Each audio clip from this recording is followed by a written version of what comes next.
पंचायत चुनाव का हुआ इंतज़ार ख़त्म। पंचायत चुनाव का इंतज़ार हुआ ख़त्म। अधिसूचना हो रही है जारी और कुछ नए नियम भी हो सकते हैं लागू। जैसे 2 बच्चे जिसके हैं वो 2 बच्चे से ज़्यादा जो जिसके हैं उसका वो चुनाव नहीं लड़ सकता। शैक्षिक योग्यता हाई स्कूल से कम नहीं होनी चाहिए। और दूसरी बात यह है कि सीट का आरक्षण की क्लियर हो चुका है। आरक्षण जो है चक्र का अनुसार होगा और आबादी के अनुसार ही आरक्षण होगी। और अब ये है शिक्षा के लिए जो है कि शिक्षा हाई स्कूल ज़रूरी है या 2 बच्चों से ज़्यादा है जो है वो प्रधानी चुनाव में प्रत्याशी नहीं बन सकते। इसके लिए पंचायत राज मंत्री ने कहा है कि इसका अभी कई राज्यों में ऐसे नियम हैं, लेकिन यहाँ अभी इसकी विचार चल रहा है, लेकिन इसकी मंजूरी कैबिनेट की बैठक में ही हो सकती है। फ़िलहाल अभी कोई ऐसा नियम लागू नहीं है और 15 फरवरी से आचार संहिता लागू हो जाएगी। मार्च के अंत तक चुनाव प्रक्रिया ग्राम पंचायत के समाप्त कर ली जाएगी, ऐसा पंचायत राज मंत्री ने कहा है। और आरक्षण के लिए कई पेपरों में जैसे दैनिक जागरण ने लिखा कि जहां बैकवर्ड सीट थी, सामान थी, हो सकता है वहाँ महिला कर दी जाए। और अमर उजाला में ये समाचार आया, ये खबर आई कि नहीं, जहाँ बैकवर्ड है वहाँ सामान्य एससी हो सकती है, लेकिन संभवतः चक्रा अनुसार ही आरक्षण प्रक्रिया अपनाई जाएगी। और ये सारी जो लिस्ट है ये जिला पंचायत राज अधिकारी के स्तर से चुनाव निदेशालय को भेज दी गई है।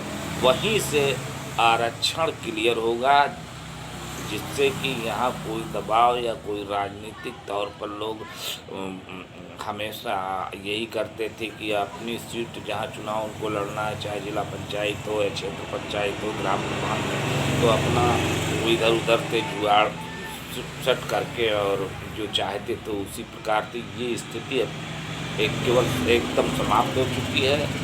जो भी आरक्षण का जो भी होगा सब चुनाव निदेशालय से ही होगा, चुनाव आयोग ही करेगा। लिस्ट यहाँ से मांग ली गई है, लिस्ट जा चुकी है, मतदाता सूची का काम हो चुका है, बैलेट पेपर आ गए हैं, सभी जिला निर्वाचन अधिकारी को उपलब्ध करा दिए गए हैं। अब ग्राम प्रधानी का बैलेट पेपर कैसा होगा इसके रंग का भी निर्धारण कर दिया गया है, निशान भी निर्धारण कर दिए गए।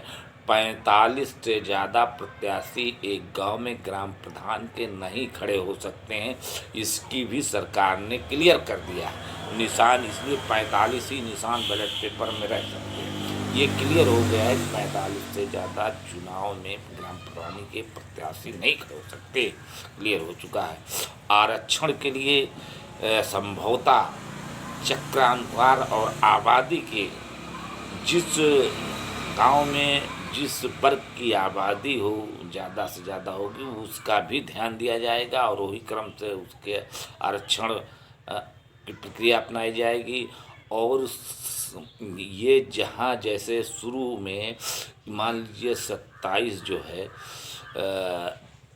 जहाँ पर परसेंटेज है, मतलब मान लीजिए 100 ग्राम पंचायतें हैं किसी विकास खंड में, तो 27 जो है बैकवर्ड, तो बैकवर्ड जो 27 थी उसको संभवतः बैकवर्ड नहीं किया जाएगा, उसको एससी या सामान्य, और जहाँ एससी थी 21%, उसको 21% जो है वो एससी नहीं रहेगी, वहाँ बैकवर्ड या सामान्य हो सकती है। तो इस प्रकार से बदलाव किया जाएगा। जो 15 में जिस वर्ग की सीट थी उसका बदलाव होगा और दूसरी सीट वहाँ निश्चित की जाएगी, यही है।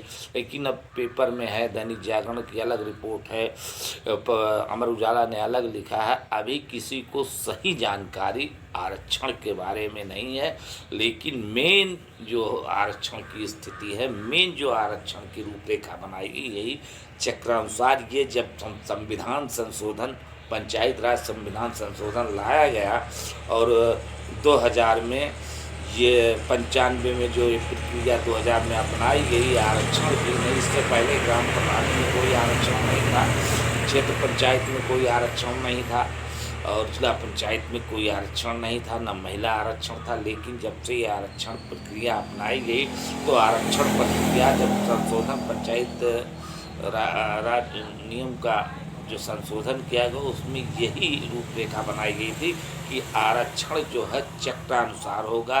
एक बार जो सीट किसी वर्ग की है तो दूसरे बार दूसरे वर्ग की होगी, महिला है तो उसे पुरुष पुरुष और महिलाओं का रिजर्वेशन जो है 33% है वो सब में होगा, चाहे वो बैकवर्ड हो, चाहे एससी हो, चाहे सामान्य, वो तो रिजर्वेशन 33% सबके में होगा।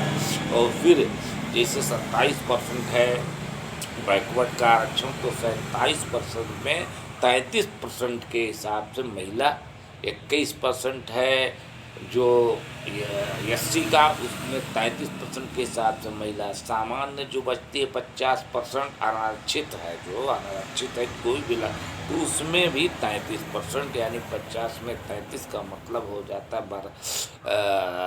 16, लगभग 16-17 सीट ये हो जाएगी महिला की। और इससे 27 में जो है 9 महिला की हो जाएगी, 21 में 7 महिला हो जाएगी, इसी प्रकार से है। लेकिन अभी लोगों असमंजस में लोग प्रत्याशी भी हैं, चुनाव प्रचार तो चालू हो गया है उनका, मोबाइल पर और जगह तमाम उनकी वो चुनावी जो अपना है कंप्लेन वो चला रहे हैं। लेकिन यही स्थिति अभी क्लियर नहीं हो रही है जो आरक्षण वाली, जब तक ये आरक्षण की क्लियर ना हो जाए तब तक कोई आरक्षण पर अपना क्लियर नोटिफिकेशन नहीं दे सकता। पेपर वाले लिखते हैं, कहीं कोई चैनल पर कोई अलग खबर आ रही है, लेकिन संभवतः यही है चक्रानुसार जो जब भी यह संशोधन किया गया था पंचायत राज विधेयक में संशोधन लाया गया था, तो यही प्रक्रिया थी कि चक्र के अनुसार ही आरक्षण प्रक्रिया की जाएगी कि ताकि जो सीट है बैकवर्ड तो उसे सामान्य इसी तरह बदलती रहेगी ताकि सबको मौका मिले, सबको हर गांव पंचायत में बैकवर्ड को, सामान्य को और जो एससी है उनको ये मौका मिले, मौका दिया। इसी कारण से ऐसी ही स्थिति, यही स्थिति लागू भी सरकार करेगी, क्योंकि इस स्थिति लागू करने पर सरकार भी बात है। ये संशोधन पंचायत राज विधेयक में संशोधन में ये पहला ही प्रारूप था, यही होगा संभवतः।